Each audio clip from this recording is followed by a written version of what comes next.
नमस्कार साथियों। पार्थ एकेडमी के ऑनलाइन प्लेटफॉर्म पर आप सभी का स्वागत है।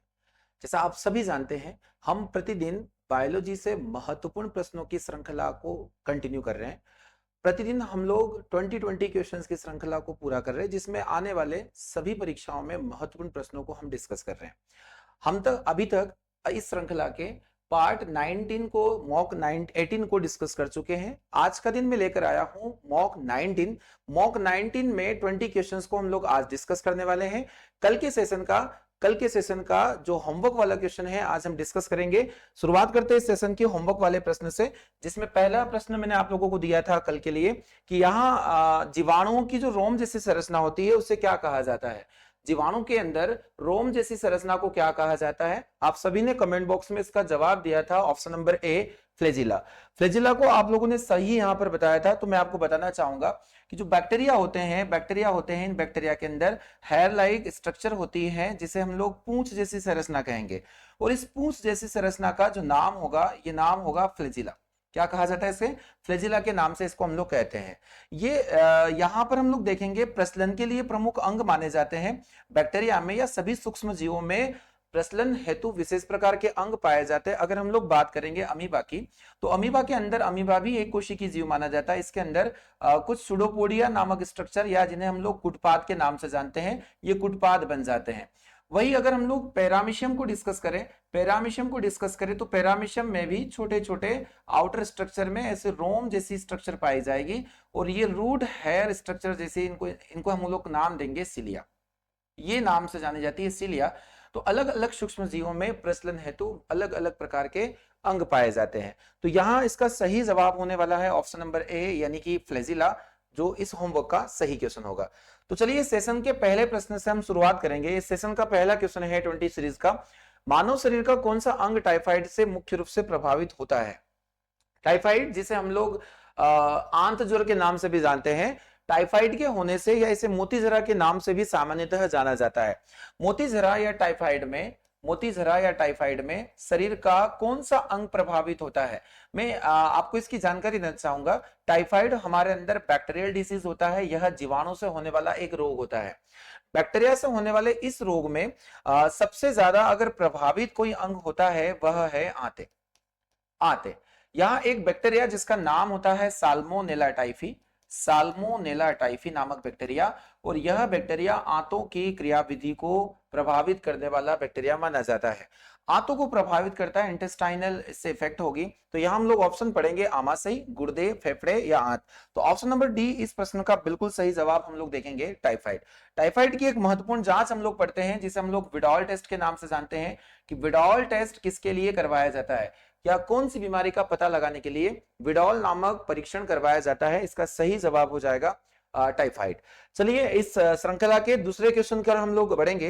दूसरा क्वेश्चन है आज का, सेकंड क्वेश्चन हमारे लिए सामने है। एस्टिग्मेटिज्म एक बीमारी है, इसमें से इसका संबंध किसमें होगा? कि यहाँ एस्टिग्मेटिज्म, या जिसे हम लोग दृष्टि वैषम्य नामक बीमारी भी कहते हैं हिंदी, तो यह कानों से, आंखों से, नाक से या गले से संबंधित है। तो यहाँ पर हमारे पास चार ऑप्शन गिवन है। पहला ऑप्शन हमारे पास कानों, आंखों, नाक या गले। देखिए दृष्टि वैषम्य एक बीमारी होती है, जिसे हम लोग दृष्टि वैषम्य नामक बीमारी के नाम से भी जानते हैं, या इसे अबिंदुकता के नाम से भी जाना जाता है। अबिंदुकता रोग क्या होता है? यह हमारे कॉर्निया जो होता है, कॉर्निया और लेंस, अगर हम लोग प्रभाव देखें तो कॉर्निया और लेंस की जो वक्रता होती है कर्व, यह डिस्टर्ब हो जाती है। तो इस रोग में कॉर्निया, जिसे नेत्रदान करते समय दान किया जाता है, और जो हमारा लेंस होता है उसकी वक्रता डिस्टर्ब हो जाती है, उसका जो कर्व होगा वो डिस्टर्ब हो जाता है, जिसकी वजह से यह रोग होता है। तो यह रोग आंखों से संबंधित रोग होता है। कमेंट बॉक्स में आपके लिए एक प्रश्न यहाँ सर होने वाला है, कमेंट बॉक्स में आपको जवाब देना है कि यहाँ एस्टिग्मेटिज्म के उपचार के लिए किस प्रकार के लेंस का प्रयोग किया जाएगा, किस प्रकार के लेंस का प्रयोग हम इसके उपचार हेतु यहां से करेंगे। तो इसका जवाब कमेंट बॉक्स में आप मुझे दीजिएगा। चलिए बढ़ते हैं क्वेश्चन नंबर थर्ड की ओर। थर्ड क्वेश्चन हमारे सामने है, यहां पर दिया गया है, निम्नलिखित में से कौन सा पदार्थ पोषक पौधों के लिए सूक्ष्म पोषक होता है? सूक्ष्म पोषक पदार्थ होते हैं micro nutrient element. Micronutrient material का मतलब होगा, देखिए दो प्रकार के पदार्थ पौधों में आवश्यक होते हैं, एक होता है मैक्रो और एक होता है माइक्रो। अगर हम लोग डिस्कस करें तो मैक्रो और माइक्रो में क्या डिफरेंट होगा, तो मैं आपको बताना चाहूंगा कि कुछ पौधों में कुछ पोषक तत्व ऐसे होते हैं जिनकी आवश्यकता पौधों में बहुत ज्यादा होती है, यानी ज्यादा मात्रा में, अधिक मात्रा में आवश्यक खनिज तत्व, अधिक मात्रा में जो आवश्यक होते हैं पौधों के लिए, उन्हें हम लोग मैक्रोन्यूट्रिएंट के नाम से जानते हैं। वही अगर माइक्रोन्यूट्रिएंट की बात करें, जिन्हें हम लोग सूक्ष्म पोषक तत्व के नाम से जानते हैं, सूक्ष्म पोषक तत्व, ये वे पोषक तत्व होते हैं जो पौधों में कम मात्रा में आवश्यक होते हैं, पौधों को इनकी आवश्यकता कम होती है, कम मात्रा में यह आवश्यक होते हैं। तो ऐसे सभी न्यूट्रिएंट्स को हम माइक्रोन्यूट्रिएंट्स के नाम से या सूक्ष्म पोषक तत्व के नाम से जानते हैं। इन्हें हम लोग दीर्घ मात्रिक तत्व के नाम से जानते हैं। दीर्घ मात्रिक का मतलब होगा कि इनकी अधिक से अधिक मात्रा पौधों के लिए जिम्मेदार होती है। अगर हम लोग प्राइमरी लेवल पर 3 एलिमेंट्स को डिस्कस करें कि ऐसे एसेंशियल 3 एलिमेंट कौन है जो मैक्रोन्यूट्रिएंट के अंतर्गत आते हैं पौधों में, तो मैं आपको बताना चाहूंगा, यहां पर 3 तत्वों का नाम हम लोग लेंगे NPK। एन यहां पर होता है नाइट्रोजन, फास्फोरस और पोटेशियम। नाइट्रोजन, फास्फोरस और पोटेशियम ये 3 मुख्य तत्व हैं जो पौधों में प्राथमिक स्तर पर अति आवश्यक माने जाते हैं। इन्हें दीर्घ मात्रिक, प्राथमिक दीर्घ मात्रिक या प्राइमरी मैक्रोन्यूट्रिएंट के नाम से जानते हैं। बड़ा महत्वपूर्ण प्रश्न है। वही अगर हम लोग यहाँ पर देखें तो कई प्रकार के जो एलिमेंट है, जैसे यहाँ आयरन हो गया, जिंक हो गया, मैग्नीज हो गया, मैग्नीज के बाद में यहाँ पर बोरॉन हो गया, बोरॉन हो गया, ऐसे कुछ तत्व होते हैं जिन्हें हम लोग सूक्ष्म पोषक तत्व के नाम से जानते हैं। तो यहाँ माइक्रोन्यूट्रिएंट का नाम पूछा गया, तो यहाँ सही जवाब होने वाला है हमारे पास ऑप्शन नंबर डी, कि बोरॉन एक प्रकार का माइक्रोन्यूट्रिएंट होता है, इसकी आवश्यकता पौधों में बहुत कम मात्रा में होती है। तो यहाँ ऑप्शन नंबर डी करेक्ट होने वाला है क्वेश्चन नंबर 3 के लिए। बढ़ेंगे क्वेश्चन नंबर 4 की तरफ। हम लोग देखने वाले हैं क्वेश्चन नंबर 4 को। यहां पर क्वेश्चन दिया गया है कि फलों को पकाने के लिए निम्नलिखित में से किसका उपयोग किया जा सकता है। यहां पूछा गया है कि जो फ्रूट राइपनिंग होती है उसमें किसका यूज किया जाएगा। यहां ऑप्शन दिए गए हैं मिथेन, एथेन, एथिलीन या फिर एसिटिलीन। यहां अलग अलग ऑप्शन देके रखें। देखिए अगर हम मिथेन को डिस्कस करें तो फ्रूट राइपनिंग में मिथेन का कोई उपयोग नहीं होता है। मिथेन को मार्श गैस के नाम से भी जाना जाता है। हाँ, यहां हम लोग क्वेश्चन यहां से पूछा जा सकता है कि धान के खेतों में निम्नलिखित में से कौन सी गैस पाई जाती है, तो इसका सही जवाब हो जाएगा मीथेन गैस। आगे हम लोग बात करेंगे इथेन। मीथेन जो होता है CH4 इसका फार्मूला होगा। वही इथेन अगर हम लोग डिस्कस करें C2H6 इसका फार्मूला होता है। वही अगर हम लोग एथिलीन को देखें तो इस प्रश्न का सही जवाब हमारे लिए होने वाला है एथिलीन, यानी फलों को पकाने में प्राकृतिक रूप से जो फल पकते हैं वह एथिलीन नामक एक हार्मोन होता है, उसकी वजह से पकते हैं। तो यहां पर फल पकाने में जो महत्वपूर्ण योगदान होने वाला है वो होने वाला है ऑप्शन नंबर सी, यानी एथिलीन का। तो इस प्रश्न का सही जवाब हम लोग देखेंगे क्वेश्चन नंबर 4 का हो जाएगा सी। चलिए बढ़ते हैं अगले प्रश्न की ओर। अगला क्वेश्चन हम लोग देख रहे हैं यहाँ पर कि भ्रूण को भोजन किस माध्यम से प्राप्त होता है, यानी जो फिटस होता है वो फूड को कैसे गेन करेगा। यहाँ पर अलग अलग माध्यम के द्वारा, कि माँ के गर्भ में जब कोई बच्चा पल रहा होता है तो उसे भोजन की प्राप्ति किस प्रकार होगी। यहाँ पर दिया गया है माता की धमनियों से। सेकंड ऑप्शन यहाँ पर दिया गया है गर्भाशय से, यानी यूट्रस के द्वारा भोजन मिलता है। थर्ड ऑप्शन यहां पर दिया गया गर्भनाल से या फिर एमनियोटिक सेक्स के द्वारा। एमनियोटिक सेक क्या होता है यहाँ पर मैं बताना चाहूंगा कि जिस गर्भ में बच्चा पल रहा होता है वहां एक लिक्विड, जो लिक्विड बच्चों को कवर करता है, एक प्रोटेक्टिंग एक लिक्विड माना जाएगा, इसे हम लोग कहते हैं एमनियोटिक लिक्विड। एमनियोसेंटेसिस एक विधि होती है जिसमें बच्चे के हम लोग भ्रूण का पता लगाते हैं, उसके अंदर अगर किसी प्रकार का कोई विकार होता है उसका हम लोग देखते हैं, या लिंग निर्धारण भी हम लोग यहाँ से करते हैं। तो यहाँ हम लोग ऑप्शन पढ़ना चाहेंगे। तो यहाँ मैं आपको बताना चाहूंगा कि माँ के गर्भ में एक ट्यूब होती है जिसका नाम होता है प्लेसेंटा या गर्भनाल। प्लेसेंटा जिसे हम लोग अपरा के नाम से भी जानते हैं, जिसका नाम होता है प्लेसेंटा, प्लेसेंटा अथवा इसे अपरा के नाम से भी हम लोग जान सकते हैं। तो माँ के गर्भ में जो पल रहा बच्चा होता है वो प्लेसेंटा के द्वारा अपना भोजन प्राप्त करता है, यानी इसका सही जवाब होने वाला है गर्भनाल द्वारा या प्लेसेंटा के द्वारा। तो क्वेश्चन नंबर 5 का आंसर होने वाला है सी। चलिए बढ़ेंगे क्वेश्चन नंबर 6 की ओर।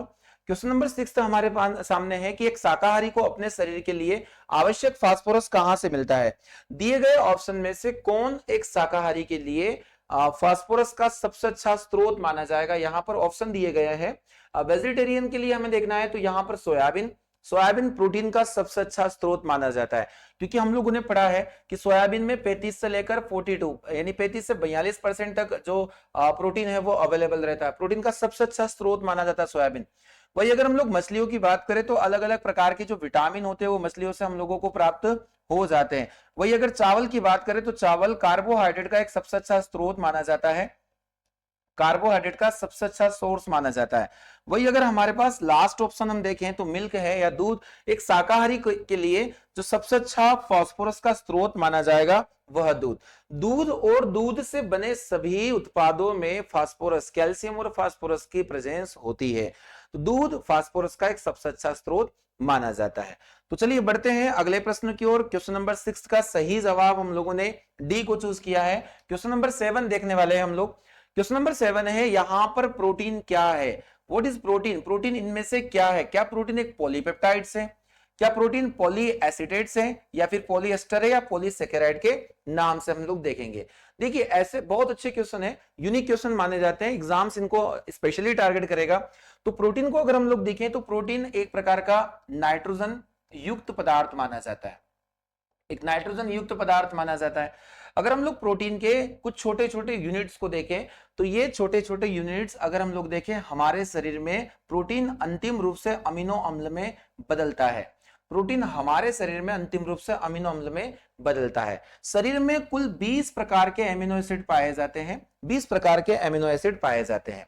जब ये अमीनो एसिड, प्रोटीन की सबसे छोटी इकाई हम लोग अमीनो एसिड्स को ही मानते हैं, सबसे स्मॉलेस्ट यूनिट अगर हम लोग कहेंगे तो वो अमीनो एसिड है। ये अमीनो एसिड क्या करेंगे कि जब इन अमीनो एसिड या छोटी इकाइयों की 10 या 10 से ज्यादा इकाइयां आपस में मिले, यानी अगर हम लोग इनको देखें कि 10 इकाइयों से अधिक अमीनो एसिड, 10 इकाई से अधिक अमीनो एसिड अगर आपस में मिले और यह किस बंध से मिले, तो इस बंध का नाम होगा पेप्टाइड बंध। पेप्टाइड बंध, तो पेप्टाइड बंध के द्वारा जब 2 या 2 से अधिक या 10 इकाइयों से ज्यादा इकाइयां जब आपस में मिलती है तो वह निर्माण कर लेता है पॉलीपेप्टाइड्स का। यानी पेप्टाइड्स, पॉलीपेप्टाइड्स की एकलक इकाई होती है, मोनोमर यूनिट होती है। तो आपस में ये सभी पेप्टाइड बंध से जुड़े होते हैं और अमीनो एसिड ही मिलकर क्या बनाते हैं? पॉलीपेप्टाइड का निर्माण करते हैं। तो प्रोटीन एक प्रकार के पॉलीपेप्टाइड्स माने जाते हैं। कितना अच्छा यूनिक क्वेश्चन है, एग्जाम्स में पूरी पूरी संभावना होती है इन क्वेश्चंस के आने की। प्रोटीन क्या है? प्रोटीन एक प्रकार के पॉलीपेप्टाइड्स माने जाते हैं। इस प्रश्न का सही जवाब होने वाला है option number A. Question number 8 को हम टारगेट करने वाले हैं। क्वेश्चन नंबर 8 क्या है? यहां पर पूछा गया है बेरियम मिल किसके लिए प्रयुक्त होने वाली जांच। बेरियम मिल क्यों यूज किया जाता है? अब यह हमारे शरीर से ही पूछा गया क्वेश्चन है कि बेरियल मिल का प्रयोग कहां किया जाता है। यहां पर पूछा गया रक्त समूह की जांच करने में।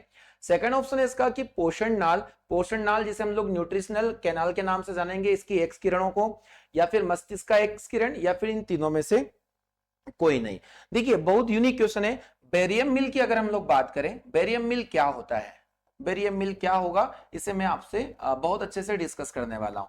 हमारे शरीर में कई बार क्या होता है कि जो हमारे अंदर पोषण नलिका होती है, पोषण नलिका होती है जिसे हम लोग आहार नाल के नाम से जानते हैं, आहार नाल के नाम से जानते हैं। अगर इस आहार नाल में किसी प्रकार की कोई विकृति, कोई डिसऑर्डर हो जाता है, यहाँ या फिर यहाँ देखना हो कि अगर किसी आहार नाल के किसी हिस्से में भोजन का सही प्रकार से संपन्न नहीं हो पा रहा है, तो वहां पर एक छोटा सा भोज्य पदार्थ के रूप में मुख गुहा के द्वारा बेरियम का एक पेस्ट, जिसे हम लोग बेरियम सल्फेट के नाम से जानते हैं, बेरियम सल्फेट के नाम से जानते हैं, इसे हमारे आहार नाल में भोजन जैसे प्रवेश करवाया जाता है। और जब यह प्रवेश करवाया जाता है तो जिस स्थान पर यह जाता है तो इसका एक्सरे लिया जाता है। तो यह जाते हुए एक्सरे के रूप में इसकी जो इमेज होती है वो हम लोगों को प्राप्त होती है। तो हम इंटरनली हमारे आहार नाल में किसी प्रकार की अगर कोई विकृति है तो वह इस पेस्ट को जाते हुए देखकर हम लोग इसका पता लगा सकते हैं कि आहार नाल में या पोषण नाल में किस प्रकार की कोई समस्या तो नहीं है। तो यहां इसका सही जवाब होने वाला है कि जो बेरियम मिल होता है एक प्रकार का पेस्ट होता है जो बेरियम सल्फेट से मिलकर बना होता है, जिसको हमें शरीर के अंदर लेना होता है और इससे फिर एक्सरे करवाया जाता है, जिससे हमें अलग अलग प्रकार के विकारों का पता चले। तो इसका सही जवाब हम लोग देखेंगे ऑप्शन नंबर बी, यानी ये पोषण नाल के एक्स किरण से संबंधित होगा? बेरियम मिल। बहुत ही यूनिक क्वेश्चन है, इसे अपने नोट्स में आप जरूर लिखें, बहुत अच्छा क्वेश्चन है। बढ़ते हैं इस श्रृंखला के अगले प्रश्न की ओर। अगला क्वेश्चन हम लोग देखने हैं, क्वेश्चन नंबर 9 है कि भोजन श्रृंखला का जो 10% सिद्धांत है यह किसने दिया था? 10% रूल या 10% प्रिंसिपल किसके द्वारा दिया गया है, यह हम लोग देखेंगे। तो आप सभी ने यह टॉपिक अच्छे से पढ़ा है। हम लोग इसमें पढ़ते हैं कि यहां पर जब हम पारिस्थितिक तंत्र को डिस्कस करें, इकोसिस्टम को, तो पारिस्थितिक तंत्र के अंतर्गत जहां हम इसका अध्ययन करते हैं वहां इकोलॉजी के नाम से इसको हम लोग जानते हैं। यहां पर क्या होगा, सबसे पहले उत्पादक होते हैं, और ये उत्पादक कौन होंगे? प्रोड्यूसर, जिन्हें हम लोग ग्रीन प्लांट के नाम से जानते हैं। इन ग्रीन प्लांट को जो इनको खाने का काम करते हैं, इनका नाम होता है उपभोक्ता। उपभोक्ता या जिन्हें हम लोग कंज्यूमर के नाम से जानते हैं। ये कंज्यूमर अलग अलग टाइप के हो सकते हैं, ये पहले टाइप में, और इन्हें सेकंड और थर्ड, इन्हें हम लोग अलग अलग नाम से पोषक स्तर के नाम से जानते हैं। ये पोषक स्तर जिन्हें हम लोग ट्रॉफिक लेवल के नाम से भी जान सकते हैं। ट्रॉफिक लेवल या इन्हें हम शॉर्ट में टीएल के नाम से जानेंगे, ट्रॉफिक लेवल। ये पहला लेवल होता है, ये सेकंड लेवल होगा और ये थर्ड लेवल होगा। इसी के बाद जब ये उपभोक्ता से यह श्रृंखला गुजरती है तो लास्ट में यह अपघटक पर आकर खत्म हो जाती है। अपघटक वे जीव होते हैं, इसके अंदर सभी सूक्ष्म जीवों को शामिल किया गया है जो माइक्रो ऑर्गेनिज्म होते हैं। तो मैं आपको बताना चाहूंगा, मान लीजिए यहां पर कोई घास है, इस घास को किसी टिड्डे ने खाया, इस टिड्डे को मेंढक ने खाया, और मेंढक को किसी स्नेक ने खाया, और स्नेक को किसी टॉप कंज्यूमर्स ने खाया, और टॉप कंज्यूमर जो भी होता है उसको अपघटक खा लेते हैं। तो यहां ये बोला जाता है 10% नियम के अनुसार कि हर एक ट्रॉफिक लेवल पर जो 10% एनर्जी है वही आगे पहुंच पाती है। यह नियम दिया था लिंडमान के द्वारा। लिंडमान के द्वारा 10% लॉस नियम यहां पर दिया गया था, और इसमें 10% में क्या कहा गया कि हर एक पोषक स्तर पर, कि हरे पौधे अपने आगे के स्तर पर केवल 10% ऊर्जा का संचरण करेंगे। ये पहला जो ट्रॉफिक लेवल है, ये सेकंड पर केवल 10% एनर्जी को ही भेज पाएगा। तो ये जो नियम आप लोगों को पढ़ने को मिल रहा है, इस नियम का नाम है लिंडमान का प्रिंसिपल, जो से 10% प्रिंसिपल के नाम से भी जानते हैं। तो इसका सही जवाब हमारे सामने है ऑप्शन नंबर सी पर। यह नियम लिंडमान के द्वारा दिया गया था। चलिए, तो इस श्रृंखला के क्वेश्चन नंबर 10 की ओर हम लोग मूव कर रहे हैं। क्वेश्चन नंबर 10 हम देखने वाले हैं कि लार की प्रकृति कैसी होती है। जो हमारे अंदर सलाइवा होता है, सलाइवा का नेचर कैसा होता है। यहां पर ऑप्शन दिया गया है, यहां ऑप्शन है अम्लीय, क्षारीय, उदासीन या इनमें से कोई नहीं। देखिए, लास्ट सेशन में भी हम लोग डिस्कस कर चुके हैं, हमारे शरीर के विभिन्न अंगों के जो पीएच वैल्यू है वो आप लोगों को पता होना चाहिए। अगर हम लोग देखें लार का पीएच मान, तो हमारे अंदर जो सलाइवा होती है इसका पीएच वैल्यू होता है 6.4 के अप्रोक्स, 6.6 भी हो सकता है, 6.4 के अप्रोक्स यहां पर हम लोग देखेंगे। तो 6.4 यानी ये 7 से कम है, और 7 से कम जब पीएच वैल्यू होता है तो यह माध्यम होगा अम्लीय, यह माध्यम होगा अम्लीय माध्यम। तो यहां पर दिया गया है कि जो हमारी लार होती है उसकी प्रकृति कैसी होती है। इसका बिल्कुल सही जवाब होने वाला है ऑप्शन नंबर ए, या एसिडिक नेचर। तो सलाइवा का नेचर कैसा होने वाला है? Acidic nature. यहां पर क्वेश्चन ये भी पूछा जा सकता है कि जो लार होती है कौन सी ग्रंथि से निकलती है। इस ग्रंथि का नाम है पैरोटिड ग्रंथि। इस ग्रंथि को सलाइवरी ग्लैंड के नाम से जानेंगे, और इस लार का नाम टाइलिन के नाम से भी हम लोग जानते हैं। यह एक प्रकार का टाइलिन नामक एंजाइम होता है, ठीक है, जो भोजन में उपस्थित स्टार्च को माल्टोज में कन्वर्ट करने का काम करेगा, स्टार्च को माल्टोज में बदलने का ये काम करता है। तो इतनी जानकारी आप लोगों को दी गई है, आप लोगों को समझ में ये आया होगी। तो ऑप्शन नंबर ए इस प्रश्न का बिल्कुल सही जवाब होने वाला है। चलिए, तो बढ़ते हैं इसी के साथ क्वेश्चन नंबर 11 की ओर। क्वेश्चन नंबर 11 है, यहां पर दिया गया है कि खून में कौन सा अवयव नहीं होता। बहुत अच्छे क्वेश्चन है। खून में हमारे ब्लड के अंदर कौन सा कंपोनेंट है जो प्रेजेंट नहीं होता है। यहां पर ऑप्शन दिए गए हैं आरबीसी। देखिए, आरबीसी हमारे ब्लड के अंदर पाई जाती है, रेड ब्लड सेल्स या लाल रक्त कणिकाएं। वही अगर हम लोग डब्ल्यूबीसी को देखें तो संक्रमण से रक्षा करने के लिए डब्ल्यूबीसी या श्वेत रक्त कणिकाएं हमारे ब्लड के अंदर उपस्थित होती है।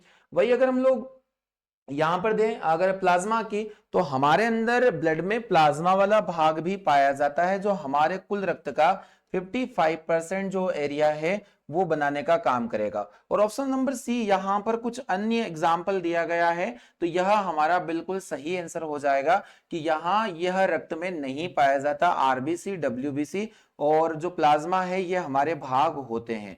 तो ऑप्शन नंबर सी इसका बिल्कुल करेक्ट आंसर हो जाएगा। चलिए बढ़ते हैं अगले क्वेश्चन की तरफ। क्वेश्चन नंबर 12 हम लोग देखने वाले हैं। क्वेश्चन नंबर 12 देखिएगा ध्यान से कि इनमें से कौन शीत रक्त जानवर है, यानी कोल्ड ब्लडेड एनिमल है ना। खून के अगर हम लोग देखिए तापमान को लेकर, टेम्परेचर को लेकर हर एग्जाम एक क्वेश्चन टारगेट करता है। किसी न किसी शिफ्ट में यहां से एक प्रश्न आ सकता है कि यहां कोल्ड ब्लडेड एनिमल किसको कहा जाएगा, यानी जिनमें शीत रक्त प्राणी होते हैं। अब अगर हम लोग कोल्ड ब्लडेड एनिमल की बात करें तो ये क्या होते हैं, तो मैं आपको बताना चाहूंगा कि जितने भी कॉर्डेट्स होते हैं, कॉर्डेटा होते हैं, और इन कॉर्डेटा में हम लोग शुरुआती लक्षण में जो यहाँ की क्लासेस होती है वहां हम लोग सबसे पहले मछलियों को कवर करेंगे। हाँ, यहाँ पर हम लोग सेकंड नंबर पर उभयचर को कवर करते हैं जो एम्फीबियंस होते हैं। थर्ड नंबर पर यहाँ पर रेप्टाइल्स आ जाते हैं, सभी सरीसृप जो रेंग कर चलते हैं। वही यहाँ पर अगर हम डिस्कस करें तो पक्षी वर्ग भी यहाँ पर शामिल होगा। और नंबर 5 पर यहाँ पर मैमल्स, या जिन्हें हम लोग स्तनधारी के नाम से जानते हैं, जो उच्च स्तरीय प्राणी यहाँ पर आते हैं। अगर हम लोग इनका डिस्कशन करें तो यहाँ मछलियां जो होती है वो कोल्ड ब्लडेड एनिमल होती है, यानी अगर हम देखें तो सभी मछलियों का जो रक्त होता है वह बदलता रहता है, बदलता रहता है। ठीक है, तो हम लोग देखेंगे कि हर एक अलग अलग लेवल में इनका जो ब्लड होगा वो बदलता रहता है। कभी ठंडे पानी में मिलेगी तो ये ठंडा हो जाएगा, गर्म पानी में गर्म हो जाएगा। वही उभयचरों में भी यह व्यवस्था होती है कि कोल्ड ब्लडेड एनिमल होगा। सरीसृपों में भी कोल्ड ब्लडेड एनिमल होगा, यानी यह शीत रक्त प्राणी होते हैं, या जिन्हें हम लोग असमतापी प्राणी के नाम से भी जान सकते हैं। असमतापी प्राणी के नाम से भी जान सकते हैं। अगर हम लोग, हमारे पास दो क्लासेस बचती है, पक्षी वर्ग और स्तनधारी।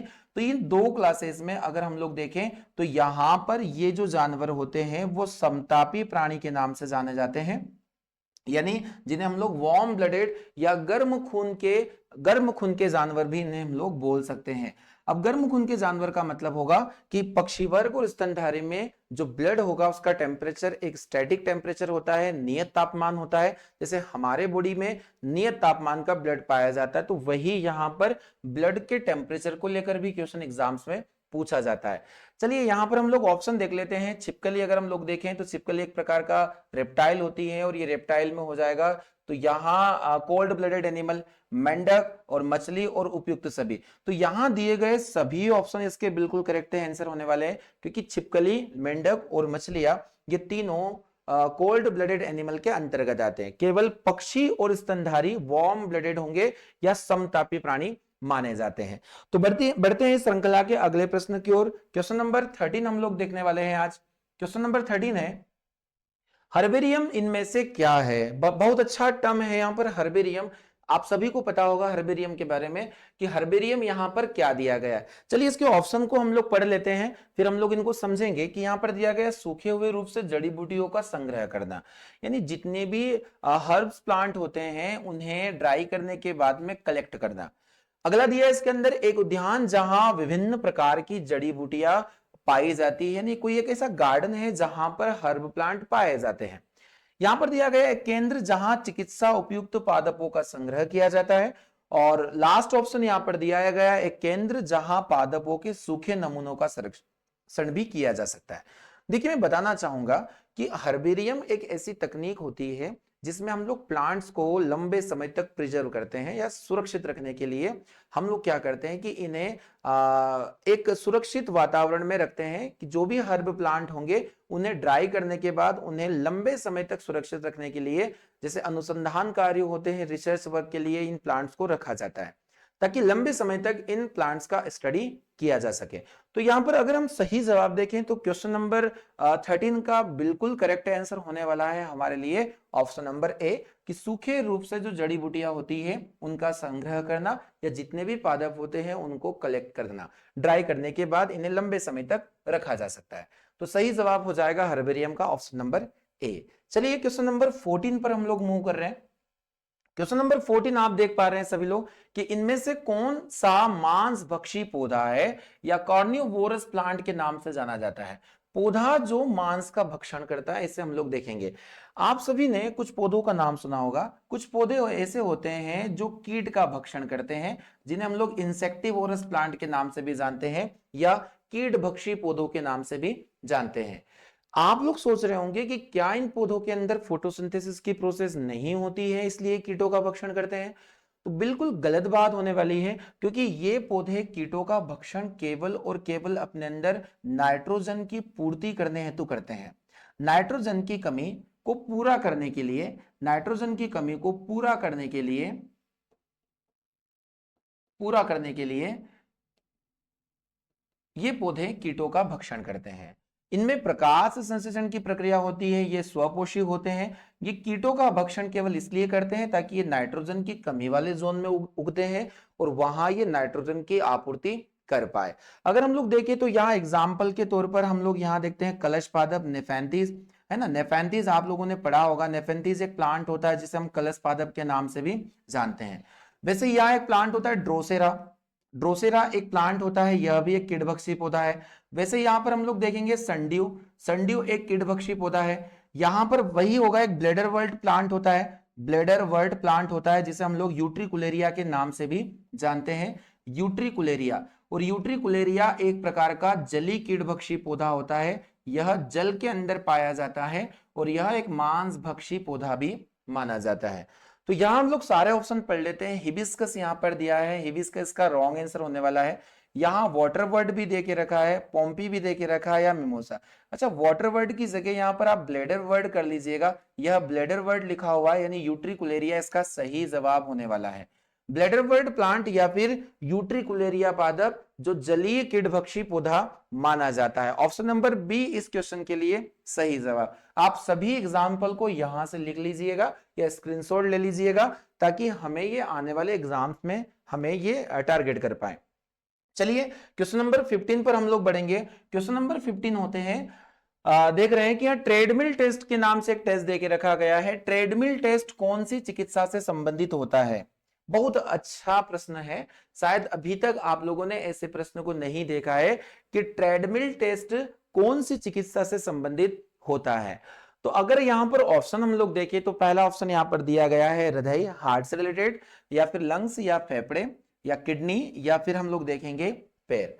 तो सबसे पहले मैं आपको कुछ जानकारी देना चाहूंगा कि ये जो ट्रेडमिल टेस्ट होता है यह हमारे हृदय से संबंधित टेस्ट होता है। तो इसका पहला ऑप्शन हम लोग सही लगाने वाले हैं। इस टेस्ट में होता क्या है तो मैं आपको बताने वाला हूं कि जब कोई भी व्यक्ति सामान्य अवस्था में होता है, जब वो रन ना करे या कोई भी हार्ड वर्क उसके द्वारा ना किया जाए, तो उस वक्त उसकी हृदय की गति सामान्य होती है। और अगर इस सामान्य अवस्था में भी हृदय के द्वारा बहुत ज्यादा तनाव के साथ में काम किया जा रहा है, या फिर जब उसके द्वारा किसी प्रकार का कोई हार्डवर्क किया जाए और वहां जो हृदय की स्पंदन की दर है उसमें असामान्यताओं को देखने के लिए एक टेस्ट लगाया जाता है और इस टेस्ट का नाम होता है ट्रेडमिल टेस्ट। बहुत ही अच्छा क्वेश्चन होने वाला है कि हृदय में असामान्यताओं को देखने के लिए, ये असामान्यता कहां पर? हृदय के स्पंदन में, हृदय स्पंदन में, ताकि आने वाली किसी भी हार्ट से रिलेटेड प्रॉब्लम से का निदान ढूंढा जा सके, इसको ट्रीट किया जा सके। तो ये टेस्ट जो है हृदय से संबंधित टेस्ट होता है, ये लगाया जाता है। जैसे सामान्य अवस्था में रहने पर हृदय की गति और दौड़ने के बाद में हृदय की गति, ये यहाँ पर सामान्य असामान्य को देखा जाता है और इस टेस्ट के अंदर हम लोग ट्रेडमिल टेस्ट को भी जाने। तो ट्रेडमिल टेस्ट बड़ा ही इंपॉर्टेंट क्वेश्चन हो सकता है यहाँ से कि ऐसे टेस्ट बहुत ही यूनिक होते हैं जो नहीं पढ़ पाते हम लोग। तो इस प्रश्न का सही जवाब हम लोग पढ़ेंगे ऑप्शन नंबर ए। चलिए आज के सेशन का क्वेश्चन नंबर 16 में आपसे डिस्कस करने वाला हूं। क्वेश्चन नंबर 16 होने वाला है कि इनमें से कौन मानव शरीर में सबसे लंबी और सबसे भारी हड्डी होने वाली है? कि सबसे लंबी और भारी हड्डी यानी longest bone of the human body. यहां लॉन्गेस्ट बोन की अगर हम लोग बात करें तो रेडियो अल्ना, रेडियो अल्ना ये हाथ की हड्डी होती है। अगर हम लोग टीबिया की बात करें ये पैर में पाई जाती है, ये हाथ में पाई जाती है, ये पैर में पाई जाती है। फिबुला, टीबिया और फिबुला भी, यह भी पैर की हड्डी होती है। वही अगर हम लोग फीमर की बात करें तो फीमर हमारी थाई बोन होगी, यह भी पैर में पाई जाती है। और हमारे शरीर की जो सबसे भारी और सबसे लंबी हड्डी मानी जाती है उसे हम लोग फीमर के नाम से जानते हैं। थाई बोन यह जानी जाती है, इसे हम लोग थाई बोन के नाम से भी जान सकते हैं। शरीर की सबसे छोटी हड्डी कौन है? तो शरीर की सबसे छोटी हड्डी स्टेपिस नामक हड्डी होती है और यह हड्डी हमारे कान में पाई जाती है।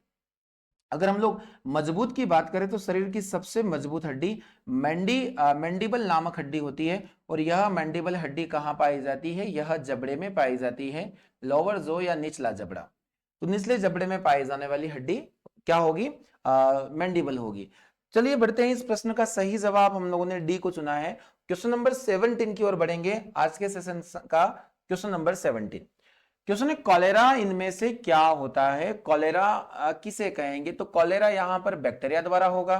कॉलेरा किससे होता है यहां पर? तो वायरस द्वारा, कीटो द्वारा या टॉक्सिक।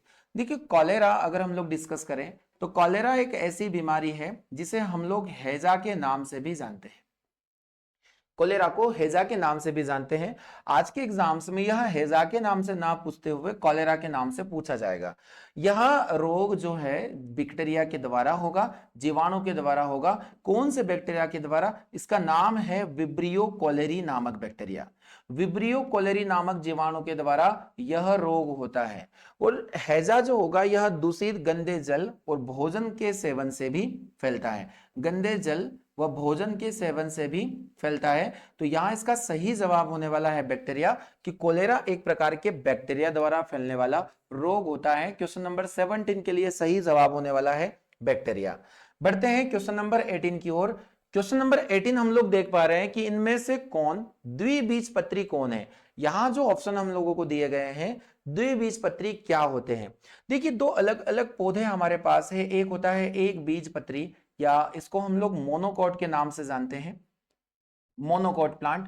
वही हम लोग देखेंगे सेकंड नंबर पर द्विबीजपत्री पौधे, द्विबीजपत्री पौधे जिन्हें हम लोग डाइकोट के नाम से भी जानते हैं। डाइकोट क्या होते हैं अगर हम लोग डिस्कस करें तो डियर स्टूडेंट मैं आपको बताना चाहूंगा कि जिनके बीजों को दो बराबर हिस्सों में, दो बराबर भागों में न बांटा जा सके, जिनके बीजों को, जिनके बीज बीच में से विभाजित ना हो दो भागों में, उन्हें हम लोग एक बीजपत्री पौधों के नाम से जानते हैं। वही जिनके बीजों को दो बराबर भागों में बांटा जा सके, दो बराबर भागों में बांटा जा सके, तो इक्वल पार्ट में इनको हम लोग डिवाइड कर सकते हैं, भागों में बांटा जा सके, उन्हें हम लोग द्विबीजपत्री पौधों के नाम से जानते हैं। इनके पहचानने के अलग अलग तरीके होते हैं, जैसे जड़ों के द्वारा, उसके बाद में हम लोग इनको पत्तियों के द्वारा भी पहचान सकते हैं। पत्तियों में विशेष प्रकार का शिराविन्यास होता है, विनेशन होता है, और इसी विनेशन के थ्रू हम लोग इसको जान सकते हैं। वही जड़ों में मुसला जड़ें, जो मुसला जड़ें द्विबीजपत्री में पाई जाती है, वही अपस्थानिक या रेशेदार जड़ें एक बीजपत्री में पाई जाती है। तो यहां अगर हम लोग देखें घासें, तो सभी घासें मैं बताना चाहूंगा, सभी घासें एक बीजपत्री के अंतर्गत आती है। और क्योंकि घासें एक बीजपत्री के कुल जिसका नाम है ग्रेमिनी या ग्रेमिनेसी, उस कुल से बिलोंग करती है, तो घासें एक बीजपत्री। वही अगर हम लोग मक्का की बात करें, यहां पर मक्का भी यहाँ एक बीजपत्री पौधा माना जाता है। तो गेहूं, बाजरा, ज्वार, मक्का, जौ, जई, यहाँ पर घास हो गया, बांस हो गया, गन्ना हो गया, ये सभी प्लांट जो होते हैं वो मोनोकॉट्स के अंतर्गत आते हैं। वही अगर हम लोग आम की बात करें तो यहाँ एक मात्र ऐसा एग्जाम्पल है आम, जो द्विबीजपत्री होता है, क्योंकि इसके बीज को हम लोग इक्वल टू पार्ट में डिवाइड कर सकते हैं। तो यहां पर अगर हम लोग देखें तो आम द्विबीजपत्री पौधा माना जाएगा। आपको कमेंट बॉक्स में जाकर यह बताना है, इस प्रश्न का जवाब देना है कि द्विबीजपत्री पौधों में जो पत्तियां होती है उनमें किस प्रकार का सिरा विन्यास पाया जाता है, किस प्रकार का जो विनेशन होगा वो देखने को मिलता है। तो बड़ा ही अच्छा प्रश्न है, और यह क्वेश्चन है क्वेश्चन नंबर 18, जिसका जवाब हम लोगों ने देखा है ऑप्शन नंबर बी, यानी कि मैंगो। मैंगो का वैज्ञानिक नाम मैग्निफेरा इंडिका होता है। तो बढ़ते हैं 19 की तरफ। क्वेश्चन नंबर 19 देखेंगे। बहुत ही अच्छे क्वेश्चन हम आपके लिए लेकर आ रहे हैं, यूनिक सेशन है, ऐसे प्रश्न आप लोगों को देखने को नहीं मिलते हैं। यहां क्वेश्चन है 19 वाला कि निम्नलिखित में से कौन सी संरचना प्रोकैरियोटिक कोशिका में नहीं पाई जाती? प्रोकैरियोटिक कोशिका यानी जिसे हम लोग प्रिमिटिव सेल्स के नाम से जानते हैं, जहां बहुत सारे कोशिकांग अनुपस्थित रहते हैं, यहां केंद्रक की भी अनुपस्थिति मानी जाती है। केंद्रक न्यूक्लियस भी यहां पर एब्सेंट माना जाता है। तो यहां हम लोग देखें कि प्रोकैरियोटिक सेल्स पाई कहां जाती है, तो प्रोकैरियोटिक सेल में अगर हम लोग एग्जांपल देखें तो आज भी प्रोकैरियोटिक सेल पाई जाती है जीवाणु के अंदर, सभी बैक्टीरिया के अंदर प्रोकैरियोटिक सेल्स पाई जाती है। इस बैक्टीरिया में साइनोबैक्टीरिया, माइकोप्लाज्मा, सभी प्रकार के जो बैक्टीरिया होंगे उस सभी बैक्टीरिया में प्रोकैरियोटिक सेल देखने को मिलती है। तो यहां हम लोग देखेंगे कि क्या नहीं पाया जाता इस सेल्स में, तो सही आंसर हो जाएगा इसका, क्योंकि इसमें केंद्रक नहीं पाया जाता तो केंद्रक झिल्ली भी नहीं पाई जाती, यानी न्यूक्लियर मेम्ब्रेन इसका बिल्कुल करेक्ट आंसर होने वाला है। ऑप्शन नंबर सी हम लोग देख रहे हैं। यहाँ राइबोसोम कोशिका झिल्ली या कोशिका भित्ति का यहां पर प्रेजेंट हो सकता है, बट यहाँ केंद्रक झिल्ली एब्सेंट होगी। तो इस श्रृंखला के अंतिम प्रश्न की ओर हम लोग बढ़ेंगे। आज का अंतिम क्वेश्चन हम लोग देखने वाले हैं। यहाँ का लास्ट क्वेश्चन है कि खाद्य पदार्थों में अधिक मात्रा में नमक और चीनी डालकर उन्हें लंबे समय तक परिरक्षित किया जाता है। ऐसा इसलिए किया जाता है क्योंकि अधिक नमक और चीनी इनमें से क्या कर सकते हैं।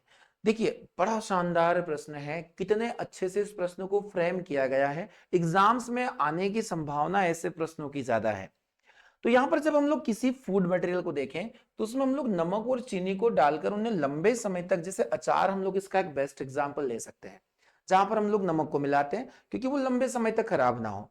तो ऐसा करने पर क्या होता है, तो देखिए मैं आपको बताना चाहूंगा कि अगर कोई अचार या कोई भोज्य पदार्थ खराब होता है तो इसकी प्रमुख वजह होती है बैक्टीरिया, जीवाणु। जीवाणु क्या करते हैं, प्रत्येक भोज्य पदार्थों को डिकम्पोज करने का काम करते हैं या उन्हें अपघटित करने का काम करते हैं और उन्हें ये नष्ट कर देते हैं। अगर हम लोग इन्हीं बैक्टीरिया या इन्हीं सेल्स के अंदर इन सेल्स को कहाँ नुकसान है, तो अगर हम लोगों ने चीनी और नमक का यूज किया तो पहला ऑप्शन हम लोग पढ़ेंगे कि जितने भी सूक्ष्म जीव है उनकी कोशिकाओं का जो द्रव होता है वो कुंचन करता है, द्रव कुंचन करता है। यानी इसको हम लोग बोल सकते हैं कि कॉन्ट्रेक्शन ऑफ माइक्रोबियल सेल्स, कि जब सेल कॉन्ट्रेक्शन हो जाएगा तो ये बैक्टीरिया इतने ज्यादा एक्टिव नहीं हो पाएंगे इन भोज्य पदार्थों के अंतर्गत, और हमारा जो भोजन है वो लंबे समय तक सुरक्षित बना रहेगा। तो इस प्रश्न के लिए सही और सटीक जवाब इसका यहां पर मैं ऑप्शन नंबर ए को ही मानने वाला हूं कि यहां पर जब अलग अलग बैक्टीरिया की जो सेल्स होती है उनके अंदर जब कॉन्ट्रेक्शन की कंडीशंस आती है, क्योंकि कॉन्ट्रेक्शन करवाता कौन है, ये नमक और चीनी। तो कॉन्ट्रेक्शन की वजह से ये सेल वहां पर ग्रो नहीं कर पाती है, इनकी वृद्धि नहीं हो पाती है और ये भोज्य पदार्थ सड़ने से बच जाता है। तो उम्मीद है आज आपको ये सेशन बहुत अच्छा लगा होगा। चलिए, तो हर दिन की तरह आज भी हम बढ़ेंगे अंतिम प्रश्न की ओर, जो प्रश्न आपके लिए रहने वाला है। तो इस श्रृंखला के होमवर्क प्रश्न को हम लोग देखते हैं जो आपके लिए रहेगा। कमेंट बॉक्स में सभी जाकर इसका जवाब देना है। क्वेश्चन है कि हार्मोन एड्रेनालिन इनमें से क्या है। हार्मोन एड्रेनालिन के बारे में बताना। ऑप्शन दिया गया कि क्या यह रक्त शर्करा के स्तर को नियंत्रित करने में सहायता होता है, या फिर जब कोई बहुत गुस्से में होता है या उसे चिंता होती है तो वह तनाव के स्तर में सामंजस्य या एडजस्टमेंट करने में शरीर की सहायता करता है। वही तीसरा ऑप्शन यहां पर दिया कि लंबाई नियंत्रण में सहायता करता है, या फिर यहाँ शरीर के जो इलेक्ट्रोलाइट्स होते हैं, विद्युत अपघट्य, उनमें संतुलन पर ये नियंत्रण रखने में सहायता करता है। तो इस प्रश्न का जवाब आप सभी को मुझे देना है। तो यह सेशन आप लोगों को कैसा लगा, तो आज के सेशन की जानकारी, आपको यह सेशन कैसा लग रहा है, कमेंट बॉक्स में जाकर जरूर लिखें। और आप ज्यादा से ज्यादा ये वीडियोस हैं अपने दोस्तों के साथ शेयर करें, इन्हें लाइक करें और कमेंट जरूर करें। तो आज के सेशन में इतना ही, मिलते हैं अगले सेशन में। Thank you so much.